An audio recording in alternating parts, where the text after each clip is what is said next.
আজকে আরেকটা কথা বলতে চাইছি। এই কথাগুলো যেখান থেকে উঠে আসছে বা যেখান থেকে বলার ইচ্ছে যাচ্ছে, সেখানে অহং মিশ্রিত আছে, অহংকার মিশ্রিত আছে। সবার আগে সেটাই স্বীকার করে নিচ্ছি।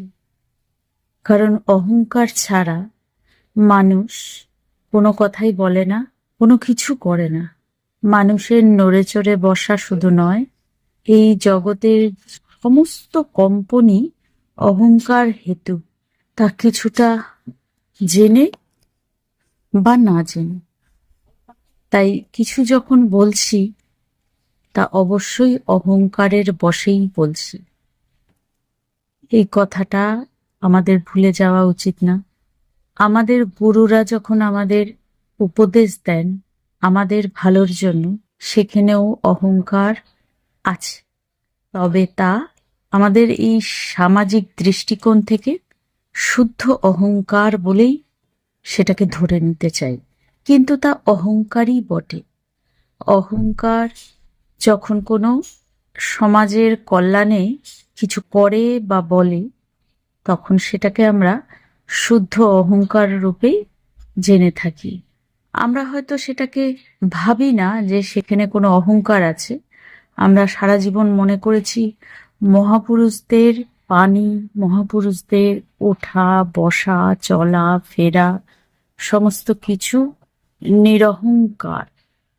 এরকম অনেক কিছু আমাদের মন গড়া ভাবনার কারণে আমরা সমাজে হয় ভুল মানুষকে মহাপুরুষ ভেবেছি, বা ঠিক মানুষকে দেখেও তাকে অবজ্ঞা করেছি। এই ভুল আর ঠিক, এটা হলো সবচেয়ে বড় অহংকার। যেই কথাই বলা হবে, যাই করা হবে, তা সামাজিক কল্যাণেই করা হোক বা সমাজ বিরোধী কাজই করা হোক না কেন, যেটাই করা হয় সবটাই অহংকার। শুধু এইটুকু দিয়ে ভাগ করে নিলে আমাদের আত্মসন্তুষ্টি হয়, সেটা হলো একটা শুদ্ধ অহংকার আর একটা অশুদ্ধ অহংকার। মনে ভাবছি এই কথাগুলো বলার যে চেষ্টা করছি তা শুদ্ধ অহংকার থেকে, কিন্তু সেটা মনে করে নিলে হবে না। সেখানেও অশুদ্ধ অহংকার থাকতে পারে, সেটাকে স্বীকার করে নিচ্ছি। এই স্বীকার করে নিতে পারাটা জরুরি অহংকারকে বুঝতে গেলে। এই স্বীকার করে নেওয়াটাও অহংকারই। এভাবে বলার কারণ কোনটা অহংকার নয় সেটাই আজ পর্যন্ত বুঝতে পারিনি। নিজের মধ্যেও প্রচুর অহংকার এবং আশপাশের চারিদিকে যত কম্পন, সবেতেই অহংকারই প্রকাশিত হচ্ছে। সেই অহংকার থেকে আজকে যেটা বলতে বসেছি সেটা এটাই যে এই অহংকারকে নিয়েই যখন বাঁচতে হবে, এবং আমরা বেঁচেও আসছি এই মানব জাতি বহুদিন থেকে এই অহংকারকে নিয়েই এগিয়ে চলেছি। জাগতিক দৃষ্টিকোণ থেকে যে অগ্রগতি হয়েছে প্রযুক্তিতে বা দেহ মনের বিকাশে প্রকাশে, যেমন যেমন যেটাই হোক না কেন, সবই অহংকারেরই প্রকাশ। আবারও আসল জায়গায় আসি, সেটা হলো এই যে আমাদের গুরু পরম্পরার যেই ব্যাপারটা যুগ যুগ ধরে এসেছে, সেখানে আমরা যেটা দেখেছি তা কতটা আমাদেরকে মন থেকে মানতে সায় দেয়, আর কতটা আমরা মন থেকে মানতে পারি না, সেই বিষয়ে নিজেদের স্বচ্ছ ধারণা থাকা উচিত। প্রশ্ন করা উচিত নিজেদের। আমরা নিজেকে প্রশ্ন করার থেকে সবসময় বিরত থাকি, ওই অহংকারেরই কারণে। সেটা হয়তো বা অশুদ্ধ অহংকারের কারণে। বহুকাল অশুদ্ধ অহংকার আর এই শুদ্ধ অহংকারের ভেদটা বুঝতেই সময় পেরিয়ে গেছে। এতদিনে এইটুকু বুঝেছি যে সবই অহংকার, সমস্ত কম্পনই অহংকার। আরো ভালো হয় যদি বলি সমস্ত কম্পনি অহংকারের প্রকাশ, সেটা তাহলে আরো ভালো লাগে শুনতে। আমরা এক মুখে বলি, যারা নিজেদেরকে আধ্যাত্মিক ব্যক্তি বলে মনে করি, তারা আমরা একদিকে বলি যে সবই তাঁর ইচ্ছে, তিনি সব করান, বা তার ইচ্ছে ছাড়া পাতাটিও নড়ে না। আবার সাথে এটাও বলি আমরা তার প্রতি আকৃষ্ট হচ্ছি না। তাহলে এই আকৃষ্ট না হওয়াটাও কি তারই ইচ্ছা নয়? এখানে অনেক সময় বিশ্লেষণে দেখেছি যে প্রারাব্ধ এবং কর্মফল, এই সমস্ত ব্যাপার, সেটা লজিক্যালি প্রমাণ সাপেক্ষ না হলেও বর্ণনাটা খাপে খাপে মিলে যায়। প্রারাব্ধ ব্যাপারটা বেশ মিলে যায়। এগুলো আমরা কোনোটাই অস্বীকার করতে পারি না, আর স্বীকারও করে নেওয়াটা খুব একটা সততার কাজ না। তার কারণ জানি না। এই জানি না ব্যাপারটা যতক্ষণ থাকবে নিজের ভেতরে যে আমি জানি না, ততক্ষণ পর্যন্ত খোঁজটা বেঁচে থাকে। এই যুক্তিযুক্ত তা কিন্তু প্রমাণ সাপেক্ষ। সেটা আমরা দেখতে পাই যে যেমনটা ভাবার সুযোগ পাচ্ছে বা ভাবছে, তার মেন্টাল প্যাটার্ন তেমনটাই তৈরি হয়ে যাচ্ছে, সাথে তার ক্রিয়াকর্ম। তাই এই মেন্টাল প্যাটার্ন যেমন গঠন করা যায়, সেটাকে ভেঙে ফেলে আবার নতুন করেও গঠন করা যায়। হয়তোবা মানুষের যে জিনিসগুলোকে সংস্কার বলা হচ্ছে, মানে তার এতদিন ধরে চেনা জানা স্বভাব, সেটার মধ্যে যদি কোনো অসামাজিক এবং অমানবিকতা দেখা যায়, তাহলে সেই মেন্টাল প্যাটার্নটাকে পাল্টানোর জন্য ঈশ্বরীয় পথে, আধ্যাত্মিক পথে চললে এবং চেষ্টা করলে সেই মেন্টাল প্যাটার্ন পরিবর্তিত হয়ে সে পুরনো সংস্কার মুক্ত হয়ে নতুন সংস্কারে দয়া, করুণা, ক্ষমা, প্রেম, মৈত্রী, এইসব প্যাটার্নে নিজের মস্তিষ্ককে সাজাতে পারে। আমরা এই মানব জাতি এই জিনিসটাকে বুঝতে পারার পরে দেখেছি যে যেই জিনিসগুলো আমাদের পীড়া দেয় তা আমাদের মস্তিষ্কের একটা প্যাটার্ন, আর সেখান থেকে মুক্ত হওয়ার জন্য যা আমাদের শিখতে হয়, তা গুরুমুখী হয়ে হোক বা কোনো সৎসঙ্গ থেকে হোক, যেখান থেকেই হোক না কেন, গুরুমুখী হলে মন্ত্র জপ, গুরু মন্ত্র জপ, আর সৎসঙ্গ থেকে হলে যদি সেই সৎসঙ্গ সামাজিক মানবিকতার কথা শেখায়, আত্মমানবিকতার কথা শেখায়, তাহলে সেরকম। আর না হলে ঈশ্বরীয় কথায়, ঈশ্বরীয় আলোচনায় যদি সেই সৎসঙ্গ হয়, তাহলে শাস্ত্র পাঠ বা গুরুবাক্য এবং আমাদের পরম্পরা অনুযায়ী যে নিয়ম নিষ্ঠা, তার মধ্যে দিয়ে সবসময় যেটা করা হয় তা আমাদের এই মস্তিষ্ককে পুরনো সংস্কার থেকে মুক্ত করে একটা নতুন সংস্কারে নিয়ে আসে। তো সেটাও একটা মস্তিষ্কেরই প্যাটার্ন। সেখানে আমরা পূর্বে যে কষ্টগুলো পাচ্ছিলাম, আর যদি ঠিক ঠিক এই পথে হেঁটে আসতে পারি, তাহলে তখন বুঝতে পারি যে সেসব আমাদেরই ভুল ছিল, অজ্ঞানতা ছিল, যেই কারণে কষ্ট পাচ্ছিলাম। আর এই নতুন সংস্কারে সেই কষ্ট অনেকটাই দূর হয়েছে। সেটাকে আমরা জ্ঞান বলছি। এটা করতে এত সময় লেগে যাচ্ছে, হয়তো ব্রহ্মাণ্ডের পার্সপেক্টিভে সেটা কোনো সময়ই না, ক্ষুদ্র একটা ক্ষণ মাত্র। কিন্তু আমাদের এই জাগতিক পার্সপেক্টিভ থেকে আমরা বুঝতে পারি যে যুগ যুগ ধরে আমাদের যেই পরম্পরায় গুরু শিষ্য শিক্ষা এবং গুরুর প্রতি সমর্পণ এবং পুরনো সংস্কার মুছে দিয়ে নতুন সংস্কারে আসা, এটা করতে এত সময় লেগে যাচ্ছে এবং দেখা যাচ্ছে হাজারে হাজারে কোটিতে কোটিতে শিষ্য থাকলেও গুরু তার মধ্যে থেকে একজনকে বা দুজনকে করে উঠতে পারলেও বাকি জনেরা যেখানে ছিল সেখানেই থেকে যাচ্ছে, বা সামান্য একটু পরিবর্তন হয়েছে, বা তারা আগের থেকেও খারাপ অবস্থায় চলে গেছে। প্যাটার্ন সাজাতে পারেনি শিষ্য, সেই প্যাটার্নে আসতে পারেনি, নতুন সংস্কারের প্যাটার্নে আসতে পারেনি, গুরু তাকে আনতে পারেনি।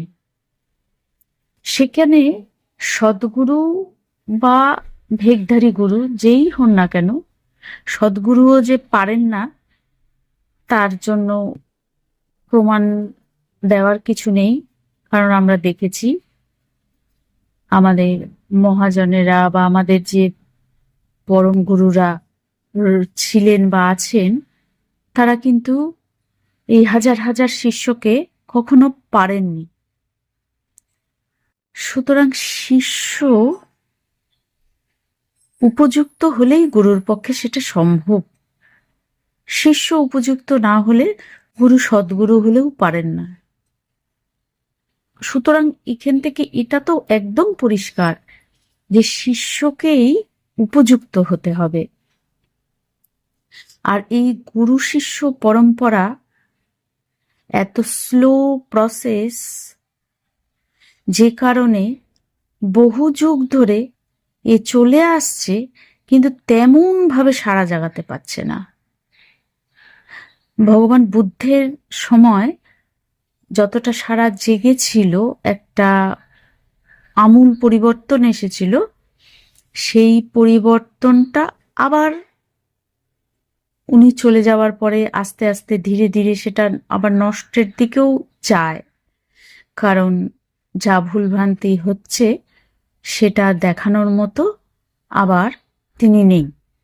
আবার তিনি যে সবাইকে করতে পেরেছেন তাও না। ওখানেও একই কথা, শিষ্য উপযুক্ত ছিল তাই বুদ্ধ পেরেছিলেন।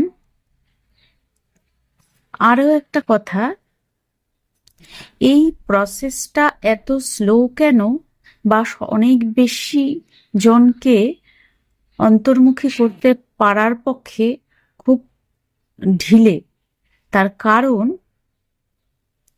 এখানে যেই পদ্ধতি অবলম্বন করা হয় সেই পদ্ধতি হয়তো একদম রেডি শিষ্যদের জন্য। তাহলে রেডি শিষ্য তার মাহাত্ম্যই বেশি। এবার গুরু যদি শিষ্যকে রেডি করেন বলে আমরা ধরি, তাহলে গুরু কেন একজন কি দুজন শিষ্যকে রেডি করবেন? গুরুরই মাহাত্ম্য যদি থেকে থাকে তাহলে তো তিনি কার্পণ্য করবেন না। এখান থেকেও তো প্রমাণ হয় শিষ্যের যোগ্যতার কারণেই গুরুর পক্ষে সম্ভব হয় যে সেই শিষ্যকে জাগিয়ে দেওয়া। সুতরাং শুধু একটাই, যে ভেগধারী গুরুর কাছে গেলে সেখানে সমস্যা আরো বেড়ে যায়, আর সদ্গুরুর কাছে গেলে সেখানে সমস্যা হয়তো বেড়ে যায় না, তবে লাভের লাভও কিছু হয় না। যেটা মনে হয় যে লাভ হচ্ছে, সেটা মনকে একটা কাল্পনিক জগতে ভাসিয়ে রাখার মতো। আর সেই জন্যই এই পরম্পরাটা বোধহয় ধীরে ধীরে চলে যাচ্ছে, নষ্ট হয়ে যাচ্ছে। মানুষ হয়তো ধীরে ধীরে বুঝতে পেরেছেন যে এইভাবে মানুষকে জাগানো সম্ভব নয়, আকর্ষণ করা সম্ভব নয়। আর তাই বর্তমানে মানুষকে জাগাতে হলে যেভাবে জাগাতে হবে তার জন্য ভাবনা চিন্তা এবং সেটা কতটা বেশি কার্যকরী করা যায় সেই বিষয়ে বেশি নজর দেওয়া উচিত। অর্থাৎ গুরুগণেদের, আমি ধরেই নিচ্ছি এখানে সদ্গুরুগণেদের নিজেদের মধ্যে প্রগাঢ় আলোচনায় আসা, বিশ্লেষণে আসা যে এই পুরনো পদ্ধতি আসলেই যুগান্তরকারী কিছু ঘটাতে পারছে না। তার কারণ সেখানেও একটা প্যাটার্ন তৈরি হয়ে আছে। এই প্যাটার্নটা গুরুদের মধ্যেও তৈরি হয়ে আছে। যারা পরম্পরা অনুযায়ী এসেছেন তারা পরম্পরাটাই ধরে রেখেছেন এবং বাকিগুলোকে অনেকটা নিন্দার চোখেই দেখছেন। আর যারা পরম্পরা দিয়ে আসেননি, হয়তো বিচার বিশ্লেষণে বা অন্য যে কোনো মাধ্যম দিয়ে আসার চেষ্টা করেছেন, যেই মাধ্যম দিয়ে আসার চেষ্টা করেছেন তিনি সেটাকেই ধরে রেখেছেন, বাকিগুলোকে নিন্দা করছেন। আমার কথাগুলো শুনে মনে হতে পারে যে আমি হয়তো পরম্পরার নিন্দা করছি বা বিচার বিশ্লেষণকে নিন্দা করছি বা অন্য কোনো মার্গেরই কোনো সরাসরি প্রশংসা করছি না যে এটা দিয়ে হতে পারে। আমি শুধু বলতে চাইছি পুনরায় ভাববার সময় এসেছে, ভাবা উচিত। এই যে প্রথমে শুরু করেছিলাম না অহংকার দিয়ে, যে এই অহংকার যাওয়ার নয়, এই অহংকার যায় না, কারোরই কাছ থেকে যায়নি কোনোদিন, যায়ও না। এই দেহ যতক্ষণ আছে অহংকার ততক্ষণ থাকে, সদ্গুরুরও থাকে। দাবি হয়তো থাকে যে তা উপরে উপরে, অন্তরে নয়, কথাটা সত্য। তাদের অন্তর বিষাক্ত হয় না, তাদের অন্তর অনেক বেশি শুদ্ধ হয়। কিন্তু ওই যে বললাম অহংকার থাকেই, তো সেই যে থাকেই, সেই থাকাটুকুকে আর চোখে আড়াল করে রাখা এটা মনে হয় আর উচিত না।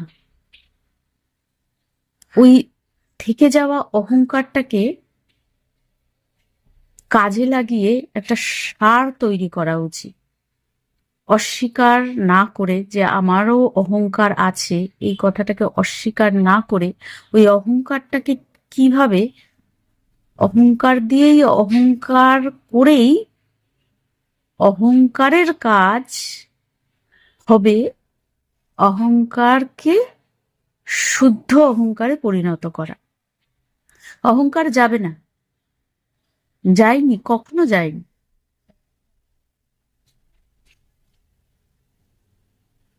এত কথা বলার পরে হয়তো আগেও প্রথমেই বলে নেওয়া উচিত ছিল। যাই হোক, প্রথমে বলা হয়নি, কিন্তু সবসময় বলে থাকি আমি কথাটা। সেটা হলো সমস্ত মহাপুরুষ, সমস্ত মহাজনেরা আমার কাছে শিরোধার্য। তাদের কম্পনে যতটা এই জগৎ রক্ষিত হয়ে আছে তা স্বীকার করে নেওয়ার মতো কৃতজ্ঞতাটুকু যেন আমার অহংকারে সব সময় থাকে, সেটা অনুভব করি, বিশ্বাস করি, শ্রদ্ধা করি। কিন্তু এতটাও মূর্খের মতো করি না যেখানে সামনে দেখতে পাচ্ছি যে কোথায় গন্ডগোল, অথচ গন্ডগোলটা দেখেও আমি ভাববো যে আমি কতটা বড় শিষ্য, বা আমি কতটা গুরু ভক্তি করতে জানি, বা আমি কতটা পরম্পরা বা আমার ঐতিহ্যকে সম্মান করতে পারি, সেইটা দেখানোর জন্য আমি সমস্যাটা আর দেখাবো না। এমন অহংকার করে আমি নিজের অহংকারকে অশুদ্ধ করতে চাই না। তারই ইচ্ছেতে যদি পাতাটাও নড়ে, তাহলে এই কথাগুলো তারই ইচ্ছেতে হচ্ছে। এই কথাটা বলা খুব সোজা।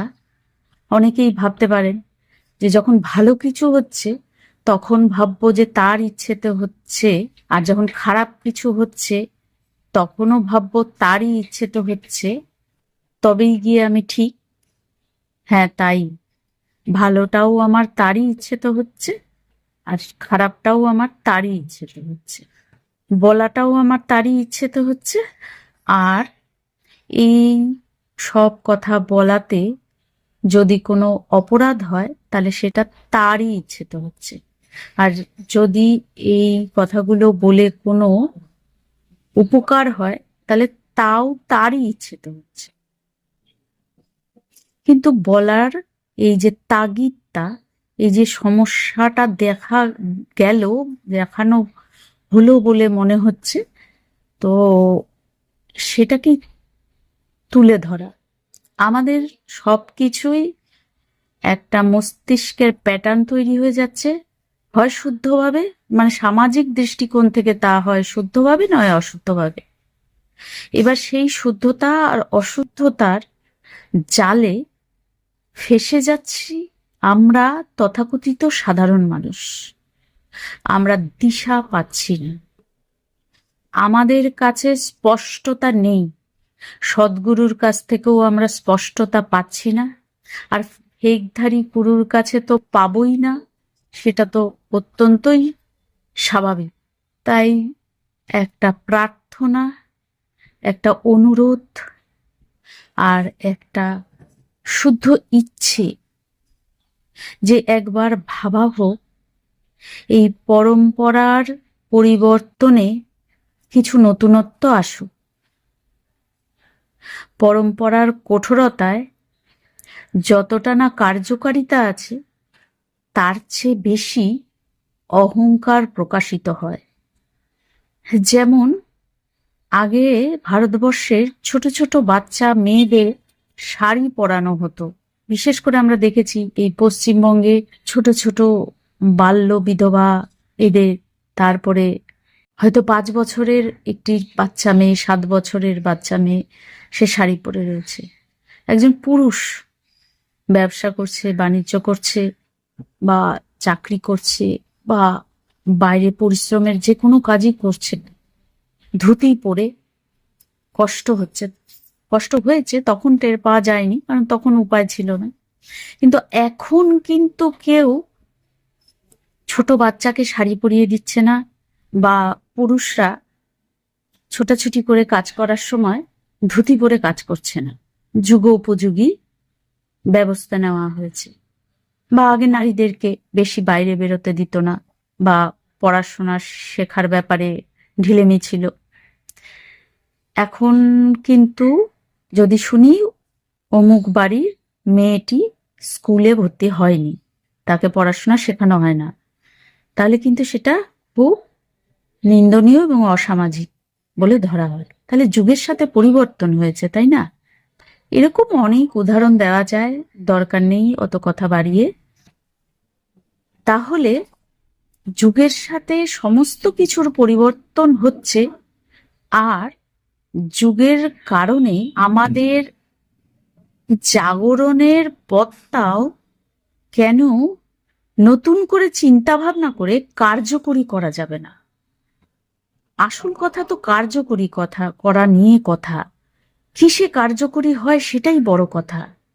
কিন্তু তখন খারাপ লাগে যখন দেখা যায় যে একদিকে বলা হচ্ছে সবই তার ইচ্ছে যারা বলছেন, আরেকদিকে এই জগতের জগৎমুখী জাগতিকতামুখী মানুষদেরকে দেখে বিদ্রূপের হাসি হাসা হচ্ছে, বা তাদের আধ্যাত্মিকতা নিয়ে তাচ্ছিল্য করে কথা বলা হচ্ছে, সেটা গ্রহণযোগ্য নয়। বোঝাই যায় এখান থেকে যে সেই গদে ধরা শিক্ষাটাই তাহলে মাথায় থেকে গেছে ডিজাইন হয়ে, নতুন সংস্কার হয়ে। আসলেই এই জগতের মানুষের জন্য প্রকৃত চিন্তা আসলেই করা হচ্ছে না। আসলে শুধু পরম্পরাকেই টিকিয়ে রাখা হচ্ছে, বা বিচার বিশ্লেষণকেই টিকিয়ে রাখা হচ্ছে, বা যোগ সাধনাকেই টিকিয়ে রাখা হচ্ছে। শুধু ওই সেই ধাঁচে আঁকা, শুধু ওই শিখে রাখাটাকে।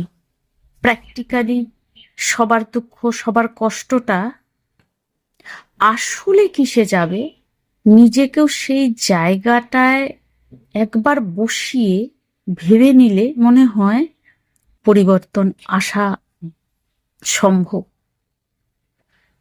এমন অনেক মহাপুরুষদের দেখেছি যারা হয়তো আধ্যাত্মিকতার ধারপাশ দিয়েও যাননি, অথচ সমাজের যে বিপুল কল্যাণ করে গেছেন তা অসাধারণ।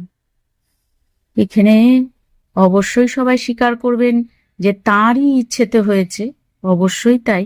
তাহলে যাদেরকে মনে করছি যে মূর্খতা করছে, অজ্ঞানতায় আছে, তাহলে সেটাও তাঁরই ইচ্ছেতে আছে। আর তাদেরকে জাগ্রত করার জন্য, মানে যেমন আমি জাগ্রত হতে চাই, তাহলে আমাকেও জাগ্রত করার জন্য তিনিই চাইছেন।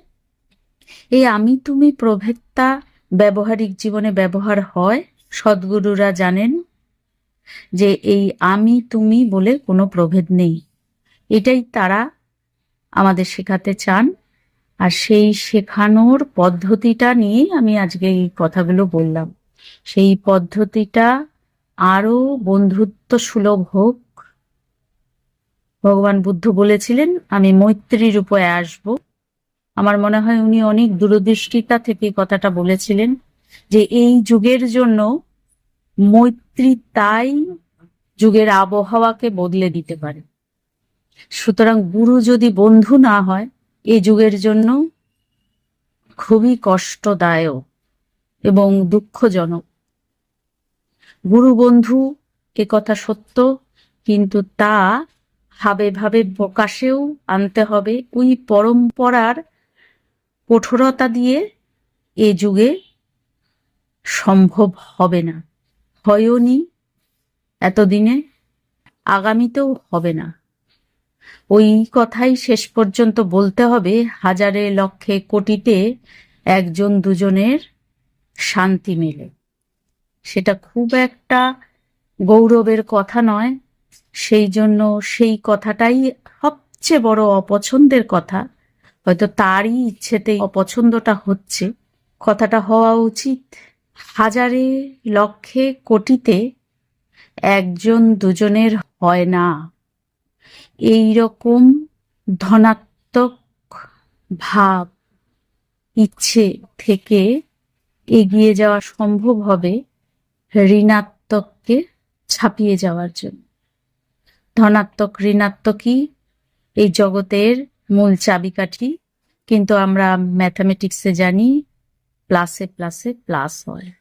সেই যে প্লাসে প্লাসে প্লাস এর যে দৃঢ়তা, আর মাইনাসে মাইনাসে প্লাস, তা যে পজিটিভলি নেগেটিভ ব্যাপার, মানে নেগেটিভিটিটা তার মধ্যে যে এতটাই দৃঢ়, যা দিয়ে প্রমাণ হয়ে যায় যে ভালোর জন্য ভালো সবসময়ই ভালো, আর খারাপের জন্য খারাপ সবসময় পজিটিভলি খারাপ। এটা কি কারণে বললাম, একটু মাথা খাটিয়ে বুঝতে চাইলে বোঝা যাবে এই হিসাবটা। এই সব কথা বলার জন্য আমি খুব অনেকের চোখে কটাক্ষ হতে পারি, কিন্তু সেটা বড় কথা না।